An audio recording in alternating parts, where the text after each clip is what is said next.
Guys, welcome to my channel. आजच्या ब्लॉगमध्ये बौद्ध पौर्णिमा गावाकडे कशी सेलिब्रेट केली ते शेअर करणार आहे। सो ब्लॉग शेवटपर्यंत नक्की बघा।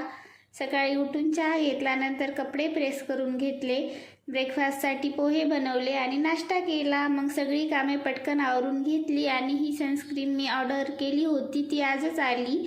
त्याची अनबॉक्सिंग केली आणि आंघोळ वगैरे करून रेडी झाले आणि बाहेर खूप ऊन झालं होतं म्हणून खूप सारी सनस्क्रीन लावून घेतली आणि मग आम्ही गावाकडे निघालो आणि गावाला पोहोचलो। बापरे, बाहेर खूप जास्त ऊन लागत होतं। घरी येऊन थोडा आराम केला तर सकाळचा नाश्ता झाला होता, पण जेवण बाकी होतं।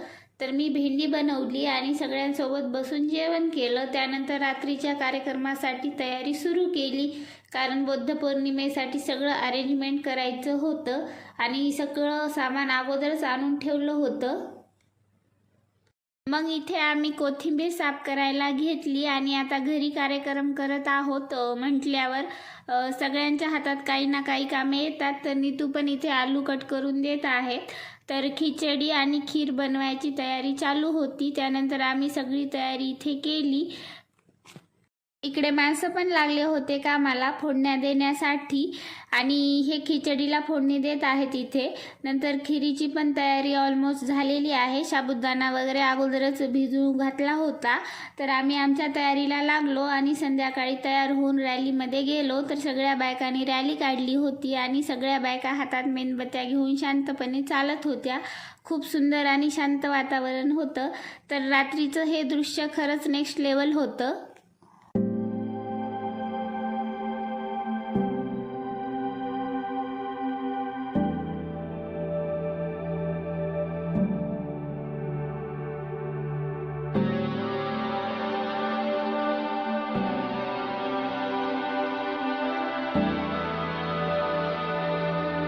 नंतर कार्यक्रमाच्या ठिकाणी जाऊन गौतम बुद्धांची पूजा केली आणि वंदना घेतली आणि खूप सारे माणसं आले होते कार्यक्रमासाठी आणि मी पण सासरी फर्स्ट टाईमच आले बौद्ध पौर्णिमेसाठी।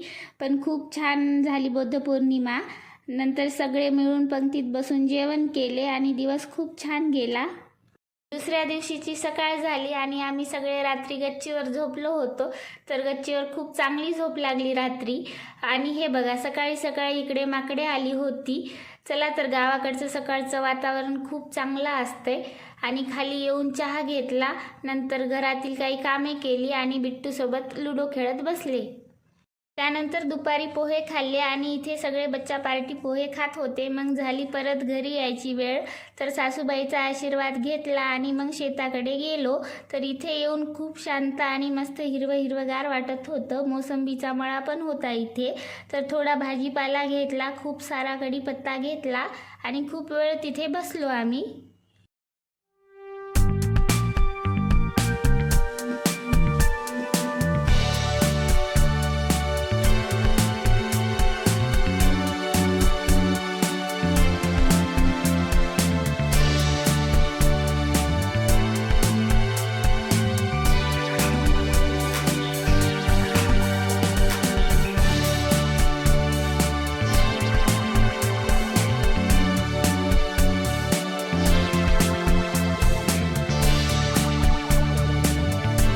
घरी परतलो आणि बिट्टू पण आला होता आमच्या सोबत आणि आज थकवा पण खूप जास्त आला होता। चला तर अशा डेली ब्लॉगसाठी सबस्क्राईब करा आणि व्हिडिओ आवडला असेल तर लाईक करा, शेअर करा, कमेंट करा आणि सबस्क्राईब करायला विसरू नका। बाय, भेटूया लवकरच।